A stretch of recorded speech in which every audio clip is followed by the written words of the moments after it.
Welcome students. In our previous class we discussed political science relations with other social sciences. So today we are going to continue the same topic. We have already discussed in our previous class political science relations with sociology and history. Today we are going to start with economics. So both political science and economics are very intimately connected. It is said that political science and economics are the same sides of a two coin, and both the subjects are complementary to each other. And earlier, in the early phase of study, economics was studied as political economy within the subject of political science, but later on economics became a separate subject, and now it's a vast subject and it's studied separately. But we all know that in every state, in every society, both politics and economics are very interdependent, because political topics and political issues decide economic issues, and economic issues decide politics of a country. In every state, who capture political power, they decide the economic future of the state. For example, if we take our country, when we got independence in 1947, at that time there was two models of economy. One was capitalist model, other one was socialist model. So Indian leaders, Indian political leaders was supposed to choose a model of economy for India as an independent state. And our leaders, our political leader, chose a middle path. We did not choose capitalist model either or socialist model either, but we chose a mixed model. That is why Indian economy is known as a mixed model, and that is why in India we see both public and private sectors go side by side in our country. So thus it shows how both politics and economics are connected. And it is said that if in a country a vast majority of people are very poor, political liberty is almost meaningless. Without economic liberty, political liberty is almost futile. That is why in our country you can see that votes can be bought. Political leaders try to buy vote by using their muscle power and money power, because a large section of our society are still very poor. They are living below poverty line, and that is why for such category of people, political liberty does not mean anything. Just after 5 years they come out to put their vote instead of something. If someone get 500 rupees, they cast vote for someone. So politics and economics move parallelly, and that is why both these subjects are interconnected, and it equally, both politics and economics equally decide the future of a country. Okay, আমি আজি অৰ্থনীতি আৰু ৰাজনীতি বিজ্ঞানৰ মাজৰ সম্পৰ্কৰ কথা আলোচনা কৰিছো। ৰাজনীতি বিজ্ঞান আৰু অন্যান্য সমাজ বিজ্ঞানৰ যি সম্পৰ্ক তাৰ ভিতৰত, আৰু এইটো তোমালোক আটাইয়ে জানা যে অৰ্থনীতি আৰু ৰাজনীতি, কাৰণ জানিব লগা কথা, এইটো দুয়োটা ওতঃপ্ৰোতভাৱে জড়িত দুটা বিষয়, আৰু সমাজ জীৱনত, ৰাষ্ট্ৰ জীৱনত দুয়োটাৰ ভূমিকা অপৰিহাৰ্য। এখন সমাজ দুয়োটা বিষয়ৰে মূল উদ্দেশ্য হৈছে এখন সমাজক প্ৰগতিৰ দিশত আগুৱাই নিয়া। ৰাজনীতি আমি কিয় কৰো, অৰ্থনীতি আমাক কিয় লাগে, যাতে আমি প্ৰগতিশীল এখন সমাজ পাব পাৰো, এখন উন্নত সমাজ আমি পাব পাৰো। তাৰ কাৰণে আমাক ৰাজনীতি আৰু অৰ্থনীতিৰ দৰকাৰ। অৰ্থনীতি আমি কেনেকৈ ধন অৰ্জন কৰিব লাগে, কি উপায়ে ধন অৰ্জন কৰিব লাগে, তাক কেনেকৈ খৰচ কৰিব লাগে, এনেকুৱা কথাবিলাক আমাক শিকায়। আৰু ৰাজনীতিয়ে এখন ৰাষ্ট্ৰ কেনেদৰে পৰিচালিত হ'ব লাগে সেই কথাটো আমাক শিকায়। আৰু এই দুয়োটা কথাই মানৱ জীৱনৰ প্ৰগতিৰ সৈতে ওতঃপ্ৰোতভাৱে জড়িত আৰু সেই কাৰণে ৰাজনীতি বিজ্ঞান আৰু অৰ্থশাস্ত্ৰক এটা মুদ্ৰাৰ দুটা পিঠি বুলি কোৱা হয় আৰু এটা আনটোৰ পৰিপূৰক বুলি কোৱা হয় আৰু এয়াও কোৱা হয় যে যিখন সমাজত অৰ্থনৈতিক স্বাধীনতা নাথাকে মানুহৰ তেনেকুৱা এখন সমাজত ৰাজনৈতিক স্বাধীনতা অৰ্থহীন হৈ পৰে যিখন সমাজৰ অধিক সংখ্যক মানুহ দৰিদ্ৰতাৰ সৈতে যুঁজি আছে তেওঁলোকৰ কাৰণে ৰাজনৈতিক স্বাধীনতা এক অৰ্থহীন কথা সেই কাৰণে তোমালোকে আমাৰ দেখত দেখিব পাৰা যে ৰাজনৈতিক নেতাবিলাকে তেওঁলোকে ধনবলত বা জনবলৰ সহায়ত ভোট কিনে নিৰ্বাচনৰ সময়ত আৰু মানুহে সামান্য কিবাহৰ বিনিময়ত কোনো ধৰণৰ ৰাজনৈতিক সচেতনতা অবিহনে যিহেতুকে দৰিদ্ৰ মানুহ তেওঁলোকে নিজৰ ভোটাধিকাৰটো বিক্ৰী কৰি দিয়ে গতিকে যদি এখন সমাজ সঁচা অৰ্থত আগবাঢ়ি যাব লাগে তেতিয়াহ'লে সেই সমাজখন দুয়োটা দিশত ৰাজনৈতিকভাৱেও ৰাজনৈতিক ক্ষেত্ৰখনতো আৰু অৰ্থনৈতিক ক্ষেত্ৰখনতো সমানে আৰু সমান্তৰালভাৱে গতি কৰিব লাগিব আৰু দুয়োটা বিষয়ৰ গতি নিৰ্ধাৰণ কৰে এখন সমাজৰ অৰ্থনীতিটো কেনেকুৱা সেই অৰ্থনীতিয়ে এখন সমাজৰ ৰাজনীতিটো নিৰ্ধাৰণ কৰে আৰু এখন সমাজৰ ৰাজনীতিয়ে সেই সমাজখনৰ অৰ্থনীতিটো নিৰ্ধাৰণ কৰে এখন সমাজৰ যদি উৎপাদন ব্যৱস্থাটো পৰিৱৰ্তন হৈ যায় তেতিয়াহ'লে সেই সমাজখনৰ ৰাজনৈতিক ব্যৱস্থাটো পৰিৱৰ্তন আহে আৰু ৰাজনৈতিক পৰিৱৰ্তনেও অৰ্থনীতিত পৰিৱৰ্তন আনে আৰু যিখিনি মানুহ ৰাজনীতিৰ লগত জড়িত সেই মানুহখিনিয়ে এখন দেশৰ অৰ্থনৈতিক ভৱিষ্যতটো নিৰ্ধাৰণ কৰে উদাহৰণস্বৰূপে আমাৰ দেশখনে যেতিয়া স্বাধীনতা লাভ কৰিছিল তেতিয়া আমাৰ দেশৰ নেতাসকলে এইটো নিৰ্ধাৰণ কৰিব লগা হৈছিল যে কেনে ধৰণৰ অৰ্থনীতি আমি দেশখনৰ কাৰণে বাছি ল'ম আৰু তেতিয়া আমাৰ ৰাজনৈতিক নেতৃত্ববৃন্দই সেই সময়ত দুটা অৰ্থনৈতিক আদৰ্শ আছিল আমাৰ সন্মুখত এটা হ'ল পুঁজিবাদী আদৰ্শ আৰু আনটো হ'ল সমাজবাদী আদৰ্শ আৰু আমাৰ প্ৰধানমন্ত্ৰী জৱাহৰলাল নেহৰুৱে সেই দুয়োটাৰ এটাও নলৈ দুয়োটাৰ সংমিশ্ৰণত এটা মিশ্ৰ অৰ্থনীতিৰ ব্যৱস্থা বাছি লৈছিল গতিকে আমাৰ সমাজখন আমাৰ আজি ৰাষ্ট্ৰখন যেনে ধৰণে আগবাঢ়ি গৈছে তাত এই যে সিদ্ধান্তটো লোৱা হৈছিল ৰাজনৈতিকভাৱে যে আমি এক মিক্সড ইকনমিক মডেল ফলো কৰিম তাৰ এক ব্যাপক প্ৰভাৱ আমাৰ সমাজত আছে আৰু সেয়েহে কোৱা হয় যে ৰাজনীতি আৰু অৰ্থনীতি দুটা পৃথক বিষয় নিশ্চয় পৃথক বিষয় কাৰণ ৰাজনীতিৰ অধ্যয়নৰ মূল বিষয় হৈছে the main subject matter of political science is state and economics mainly studies about money how it is earned how it cost and both the subjects though two are different subjects but they are very interdependent interconnected and both the subject influences each other very intimately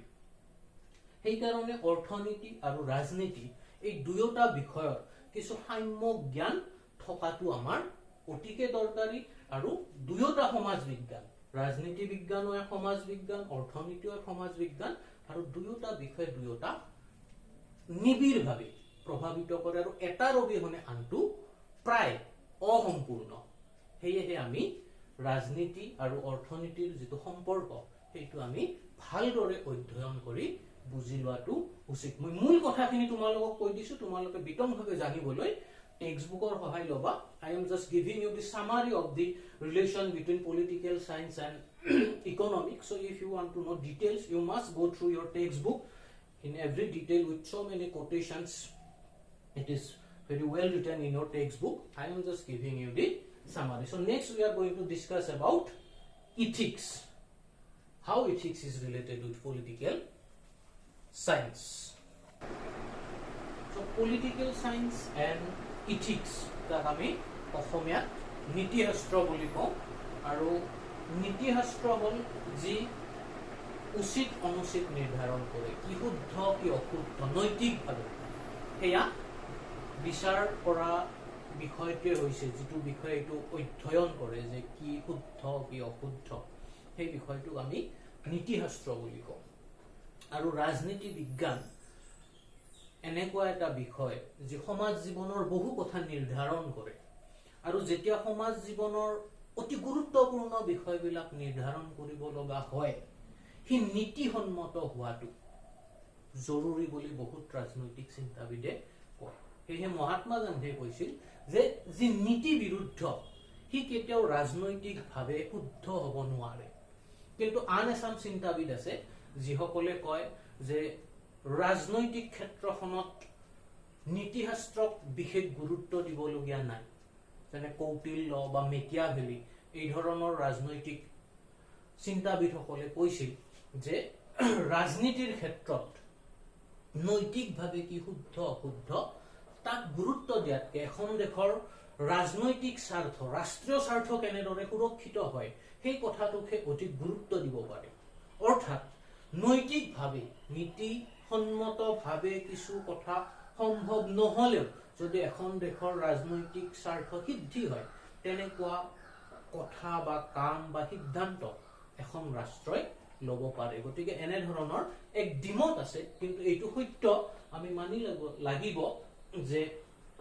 ৰাজনীতি কেতিয়াও নীতি বিৰুদ্ধ হ'ব নোৱাৰে এই নীতিসন্মত হ'ব লাগিব সেই কাৰণে আজিৰ ৰাজনীতিত আমি যি পতন বা স্খলন দেখা পাইছো ৰাজনৈতিক নেতাসকলৰ সঘনাই দল পৰিৱৰ্তন ক্ষমতা লাভৰ কাৰণে যেনেকৈ নহওক কিয় যিকোনো উপায় নহওক কিয় আনক অন্যায় কৰি হওক টকাৰ বলত ধনবলৰ বলত জনবলৰ বলত ভোট কিনি হওক মানুহে ক্ষমতা দখলৰ যি কুচকাৱাজ কৰে সেয়া এক নীতি বিৰুদ্ধ ৰাজনীতিৰ প্ৰতিফলন আৰু তাৰ প্ৰভাৱ সমাজতো পৰে কাৰণ কিয় ৰাজনৈতিক নেতাসকলে আমাৰ সমাজখনক দিক নিৰ্দেশনা দিয়ে আমাৰ জীৱন কেনেকুৱা হ'ব আমাৰ আদৰ্শ কেনেকুৱা হ'ব তেওঁলোক আমাৰ আদৰ্শ আৰু তেওঁলোকে যেতিয়া নীতি বিৰুদ্ধ কাম কৰে তাৰ প্ৰভাৱ সাধাৰণ নাগৰিকৰ ওপৰতো পৰে আৰু সেয়ে আমি এই কথাটো ক'ব পাৰো যে ৰাজনীতিয়ে কেতিয়াও নৈতিকতাক পৰিহাৰ কৰি চলিব নোৱাৰে আৰু যেতিয়াই ৰাজনীতিয়ে নৈতিকতাক পৰিহাৰ কৰি চলে তেনেকুৱা ৰাজনীতি ক্ষণস্থায়ী হয় তাৰ দ্বাৰা মানুহৰ সৰ্বাংগীন আৰু সুদূৰ প্ৰসাৰী উন্নয়ন সম্ভৱ নহয় So our next subject is ethics. Ethics is the science of moral order. What is right and what is wrong, what we should do, what we should not do. Ethics decides and specially studies those things. And political science as a social science specially deals with the state. And political science and politics mainly and political leaders decides big decisions. They take decisions which take a society to a next level. So in such case, it's a question whether political decisions should be based on morality, on ethics or not. And we found two different opinions. Thinkers like Mahatma Gandhi said, what is morally wrong cannot be politically right. Mahatma Gandhi said like this. Someone said that if politics is without ethics, it likes a house built over sand. But there are other political thinkers who said that politics should not give much importance to ethics because running a state is a very different matter. And mainly, politics decides the interest of a nation. And for the interest of the nation, interest of a state, interest of a country, morality should not come first. It is the interest of the people and interest of the nation. And for that purpose, a nation can take decisions which may not always based on morality. But in conclusion, we can say that politics, of course, in some critical situation, that is why it is said in war or love everything is possible. Of course, in certain circumstances, certain critical circumstances, it's okay that politics somehow go away from or take sideline from ethics, but that can't happen always, because in our society we follow our leaders and we follow mainly our political leaders because they are the role model of our society, and if their role is out of the line of morality, there is a huge impact of that over common people. So that is why politics must be based on ethics, and without ethics, politics is and it cannot give us far-reaching results. It cannot take a society to a higher level. আৰু হেয়ে ৰাজনীতি বিজ্ঞান নীতিসন্মত হোৱাটো বৃহত্তৰ সমাজৰ স্বাৰ্থৰ কাৰণে অতি জৰুৰী হয়। অতি সংকটকালীন সময়ত ৰাজনীতি কেতিয়াবা নীতি বিৰুদ্ধ হ'ব পাৰে, হেয়া মান্য, কিন্তু ৰাজনীতি বিজ্ঞানে নীতি শাস্ত্ৰ সন্মতভাৱে কাম কৰাটো উচিত। আৰু হেয়ে দুয়োটা বিষয়ে পৰস্পৰক প্ৰভাৱিত কৰে। আৰু নীতি শাস্ত্ৰ ক্ষেত্ৰতো এই কথাটো আমি ক'ব পাৰো যে নীতি শাস্ত্ৰ এনেকুৱা এটা বিষয় যিটো বিষয়ে ৰাজনীতিক দিক নিৰ্দেশনা দিয়ে, আৰু সেইটো ৰাজনীতিয়ে নীতি শাস্ত্ৰৰ পৰা লয়। সেই দিক নিৰ্দেশনাটো কি নৈতিকতাৰে এখন দেশৰ ৰাজনীতি আগবাঢ়ি যোৱাটো উচিত। In the same way, psychology, because we know political science or politics is mainly related with human psychology, because the state is nothing but it's a collection of people, collection of citizens, and as a whole what people think, what is their collective interest, what is their collective mindset, it's very important to know, because without knowing the people, without understanding the psychology of common citizens, politics cannot be successful. That is why every politician, if you see or observe good politicians, they are a very good psychologist, because they understand what people actually want.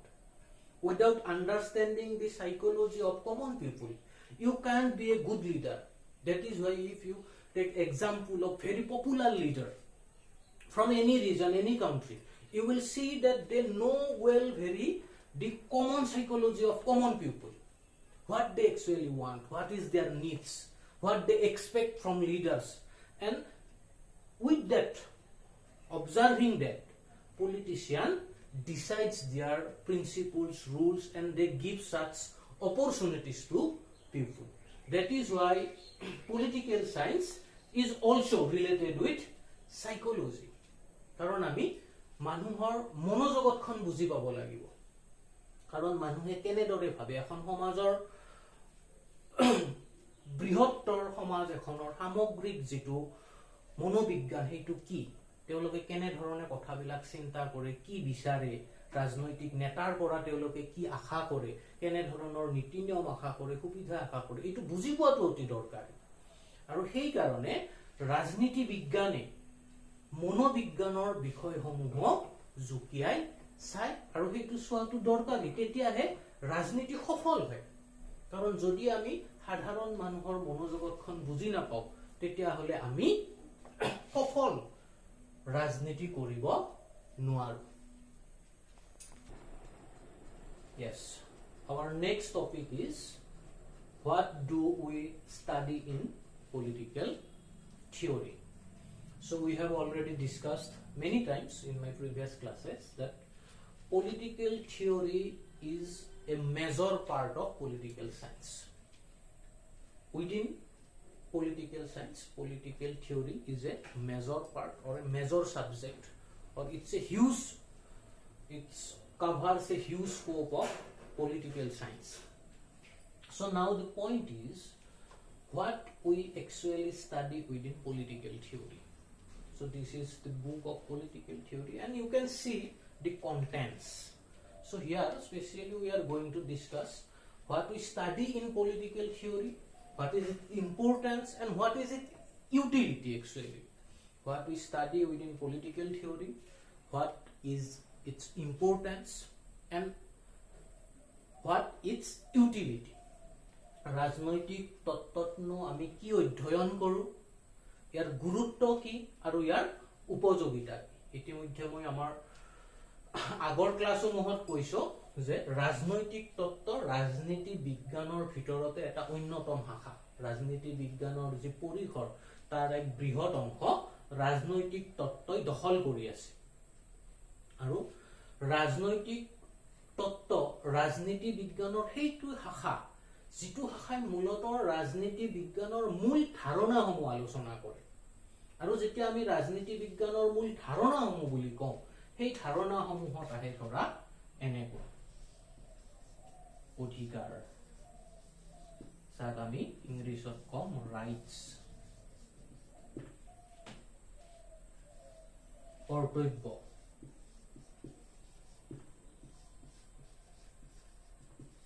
Duties ন্যায় যাক আমি কম justice সমতা যাক আমি ইংলিছত কম equality স্বাধীনতা যাক আমি কম লিবাৰ্টি ধৰ্ম নিৰপেক্ষতা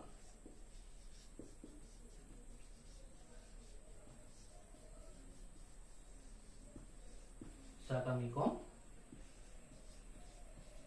সেকুলাৰিজম এনেকুৱা বিষয়বিলাক আৰু আছে বহুত বিষয় আছে যিবিলাক বিষয় ৰাজনৈতিক তত্ত্বৰ ভিতৰত আহে আমি সেই বিষয়সমূহ জান এইবিলাক বিষয় আলোচনা কৰা হয় কথা হ'ল কি এইবিলাক বিষয় আমি কিয় জানিব লাগে এই বিষয়সমূহৰ গুৰুত্ব কি কাৰণ কিয় এখন মানৱ সমাজ আমি যিখন মানৱ সমাজত আমি বাস কৰিছো আমি এদিনতে সেই সমাজ এখন পোৱা নাই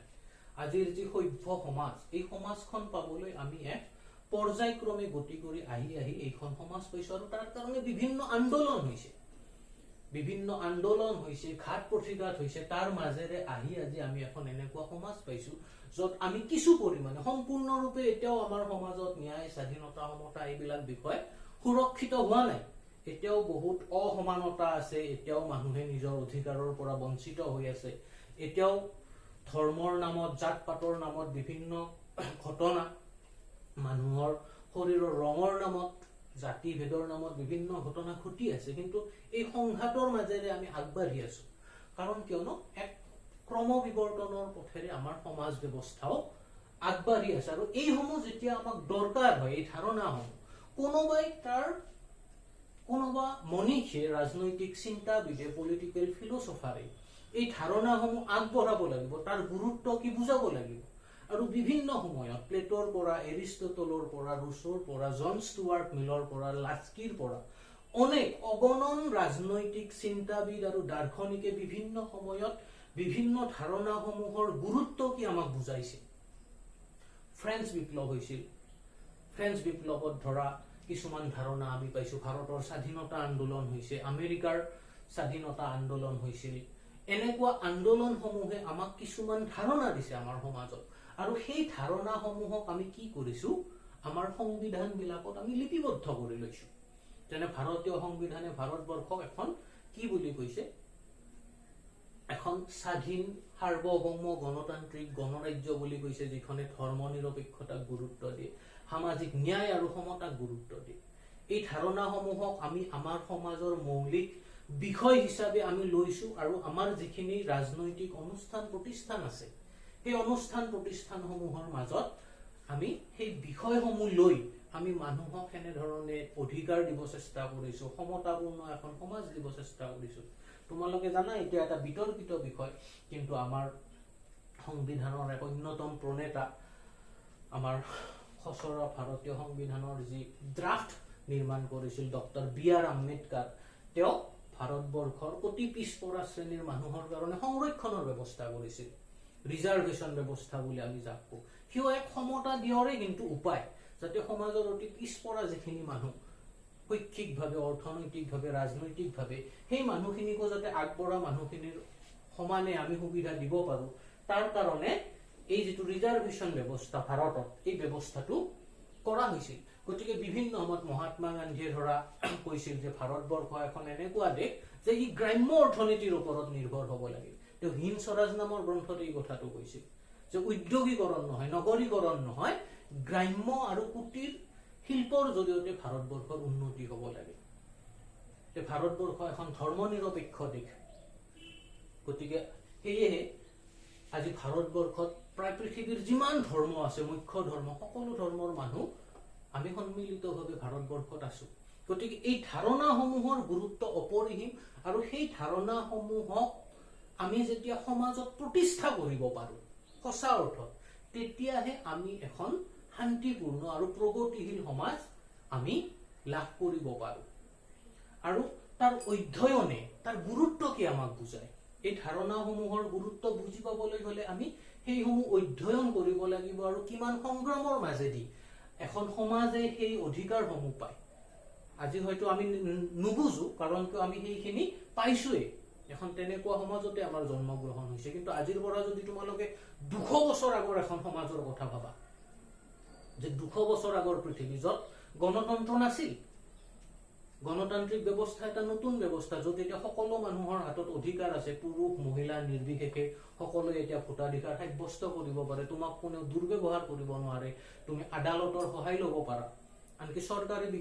বিষয়া এজনে ৰাজনৈতিক নেতা এজনেও যদি কোনোবাক অপব্যৱহাৰ কৰে সেই মানুহজনে ন্যায়ালয়ৰ দ্বাৰস্থ হৈ তেওঁৰ অধিকাৰৰ কাৰণে যুঁজ দিব পাৰে কিন্তু এই ব্যৱস্থাটো সদায় নাছিল ৰাষ্ট্ৰযন্ত্ৰ আছিল ৰজাই মন গ'লে মানুহক ধৰি নি ফাঁচি কাঠত ওলোমাই দিছিল তেওঁৰ ইচ্ছাৰ বিৰুদ্ধে কোনোবাই গ'লে তেওঁ মানুহক যি ইচ্ছা তেনেকুৱা শাস্তি দিছিল গতিকে 200 বছৰ পৃথিৱীখন যদি আমি ভাবো আগৰ পৃথিৱীখন সেই পৃথিৱীখনত ধৰা ন্যায় সমতা এইবিলাক কথা কেনেকুৱা আছিল আৰু আজি কেনেকুৱা হয় ইতিপূৰ্বেও ইয়াতকৈ আগতেও ভাল সমাজ আছিল সেইকাৰণে মহাত্মা গান্ধীয়ে কি কয় ৰাম ৰাজ্যৰ কথা কয় অৰ্থাৎ ৰাম ৰাজ্য আজিৰ সমাজতকৈ ভাল আছিল অৰ্থাৎ ৰাষ্ট্ৰযন্ত্ৰ আছিল ৰজাৰ শাসন আছিল কিন্তু তথাপিও মহাত্মা গান্ধীয়ে কি কৈছে যে আমাক ৰাম ৰাজ্য লাগে অৰ্থাৎ ইয়াতকৈ পূৰ্বেও অতীততো ভাল সমাজ আছিল ভাল ব্যৱস্থা আছিল এইটো নহয় যে অতীতত বেয়া আছিল হয় ৰাষ্ট্ৰযন্ত্ৰ হলেও ভাল হ'ব পাৰে আৰু গণতন্ত্ৰ হলেও বেয়া হ'ব পাৰে আৰু সেই ভাল বেয়াটো কিহৰ ওপৰত নিৰ্ভৰ কৰে শাসক শ্ৰেণী নেতৃত্বই কেনে ধৰণে এই ধাৰণাসমূহক যিখিনি লোক কল্যাণমূলক ধাৰণা এই ধাৰণাসমূহক কিমান গুৰুত্ব দি এটা ব্যৱস্থা পৰিচালনা কৰে শাসন যন্ত্ৰটো কেনেকে পৰিচালনা কৰে কিয় ৰাম ৰাজ্যৰ কথা কোৱা হয় ৰাম নিজে বনবাসত যাব লগা হৈছিল সৰু উদাহৰণ দিছো কিন্তু কিয় মহাত্মা গান্ধীয়ে ৰাম ৰাজ্যৰ কথা কৈছিল যে আমাক ৰাম ৰাজ্য লাগে কাৰণ ৰাম এজন এনেকুৱা ৰজা আছিল যিজনে প্ৰজাৰ ইচ্ছাক আটাইতকৈ বেছি গুৰুত্ব দিছিল তোমালোকে জানা যে তেওঁ অগ্নি পৰীক্ষা কৰি অনাৰ পিছতো সীতাক তেওঁ পুনৰ বনবাস দিছিল কিয় দিছিল কাৰণ তেওঁ এদিন গম পাইছিল যে প্ৰজাই কমপ্লেইন কৰিছিল আপত্তি কৰিছিল তেওঁ ছদ্মবেশ ধৰি ৰাজ্যৰ প্ৰজাৰ খবৰ ল'ব গৈছিল আৰু যাওঁতে তেতিয়া দুজন প্ৰজাই কথা পাতি থকা শুনিছিল যে আমাৰ ৰজাই তেনেকুৱা এগৰাকী মহিলাক পত্নী কৰি ৰাখিছে যাক কোনোবাই হৰণ কৰি লৈ গৈছিল গতিকে এই কথাটো শুনি কিনে প্ৰজাৰ যাতে মনত কোনো দুখ নাথাকে আপত্তি নাথাকে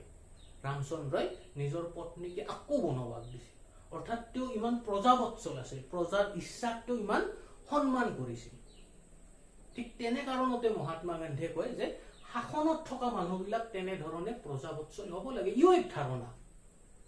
যে ৰজাৰ মানসিকতা কেনেকুৱা হ'ব লাগে গতিকে এই বিষয়সমূহ আমি ৰাজনৈতিক তত্ত্বত আলোচনা কৰোঁ So our topic is what do we study in political theory so political theory আমি আগতেও কৈছো এতিয়া মই আজি অলপ বহলভাৱে কম now we are going to discuss broadly what we study in political theory so you can see these concepts yes so political theory is that branch of political science which mainly deals with the major concepts of political science and those concepts are very important for a progressive society the society we are living today or we can say the political society we have today we are living all those political society which are modern political society all those societies follows these major political concepts because without these concepts we can imagine a better society and these concepts has not just emerged in a day with a long process of evolution because different political thinkers fought for these concepts and so many movements in human history. We have witnessed different movements establish different political concepts, and as a result of that, now we have very commonly in our society we can enjoy these concepts in our day-to-day life. Suppose if you see, now we have political rights. We all citizens, without any discrimination, we can enjoy our political rights, we can participate in political activities, we can become member of legislative assembly, we can member of parliament. A very common man, like we have the example of our prime minister. In his childhood he was a tea seller in a railway station, but now he is our prime minister. Why it is? Because of these concepts, because our constitution has given that kind of rights to its common citizens, that a very common people can be a leader of a nation. A very common man can become a prime minister of a nation, president of a nation. But it was not so. In where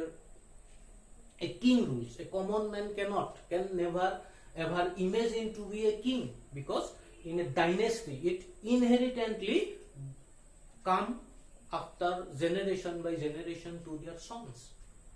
King's sons only can be the king. Itu kotha ami janu. Aru hei karone ei dharona bila সময়ৰ লগে লগে বিকশিত হৈ আহি আজি আমি এই অৱস্থা পাইছো, rights, duties, justice, equality, liberty. Or in our constitution, if we take the example of our Indian constitution, we have preserved all these important concepts in our constitution. That is why now we have a society, political society, where we can enjoy all these concepts in our day-to-day life. Mahatma Gandhi said something, B.R. Ambedkar said something, Karl Marx said something, Rousseau gave something, and collecting all those concepts we have now in our constitution, and we are applying this in our day-to-day political life. And that is why, with the help of these concepts, we are living in a society where there is rights, duties, liberty, equality, secularism. So that is why it is important to know how these concepts work and how it has come to this position. And by studying these concepts, we can be very well organized. In a well-organized society, we can be very conscious citizen. We can know how a society works in an organized manner. And to know all this, we must study political theory. And studying political theory can make us politically aware. So thank you. We are going to meet in our next class.